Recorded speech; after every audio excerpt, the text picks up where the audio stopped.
আবু বকর রাদিয়াল্লাহু আনহুকে কোন ঘটনার প্রেক্ষিতে সিদ্দিক উপাধি দেয়া হয়েছে?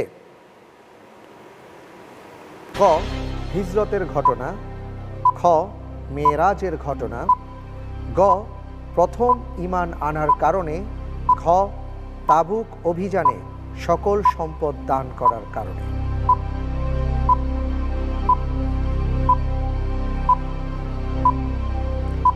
খুব ঠান্ডা মাথায় চিন্তা করে বলবেন, ৪৫ সেকেন্ড সময় পাবেন।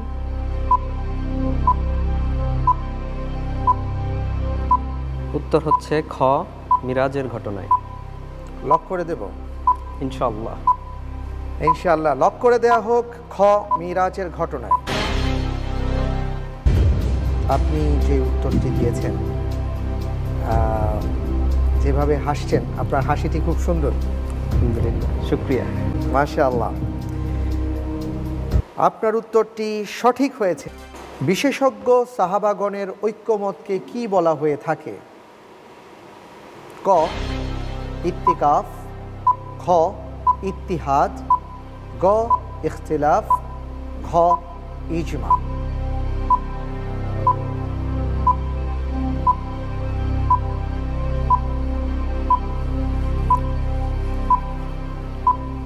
আপনি কি মাদ্রাসায় পড়েছেন?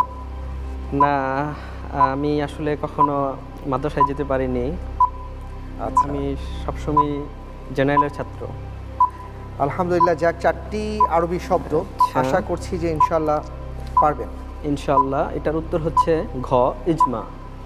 লক করে দেব? ইনশাআল্লাহ। লক করে দেয়া হোক, ঘ, ইজমা। আলহামদুলিল্লাহ, আপনি মাদ্রাসায় পড়েননি বললেন, তারপরেও আপনি চিন্তা থেকে বলেছেন ইজমা। দেখা যাক উত্তরটি সঠিক হয় কিনা। আপনার উত্তরটি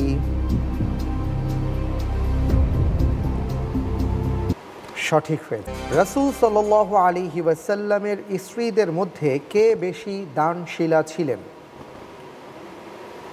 ক, খাদিজা বিনতে খুয়াইলিদ, খ, জয়নব রাদিয়াল্লাহু তাআলা আনহা, গ, আয়েশা বিনতে আবু বকর রাদিয়াল্লাহু তাআলা আনহা, ঘ, সাউদা বিনতে জামাআ রাদিয়াল্লাহু তাআলা আনহা।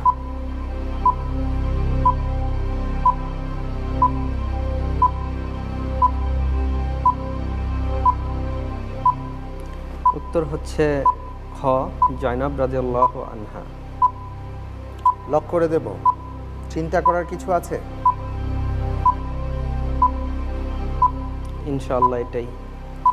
লক করে দেয়া হোক, খ, জয়নব রাদিয়াল্লাহু তাআলা আনহা।